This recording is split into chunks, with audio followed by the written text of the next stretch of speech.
আজ একটি অদ্ভুত সুন্দর কথা শুনলাম।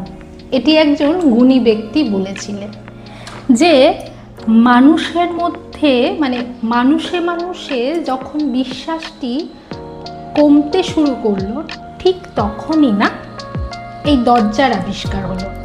আবার দেখুন, এই মানুষই যখন মানুষের ওপর বিশ্বাসে আঘাত হানতে শুরু করলো, ঠিক তখনই এই তালার আবিষ্কার হলো। আবার এই মানুষের ওপরই মানুষ যখন বিশ্বাস একেবারেই উঠে গেল, ঠিক তখনই সিসিটিভি ক্যামেরার আবিষ্কার হলো।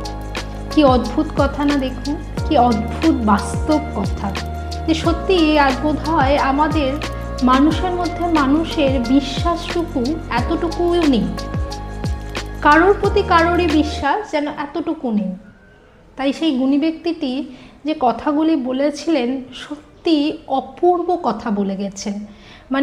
তার সাথে আজকের বাস্তবের এতটাই মিল, অদ্ভুত লাগে সেই কথাগুলি যখন দেখি এবং নিজের জীবনের সাথে বাস্তবায়নের রূপ দিতে চেষ্টা করি।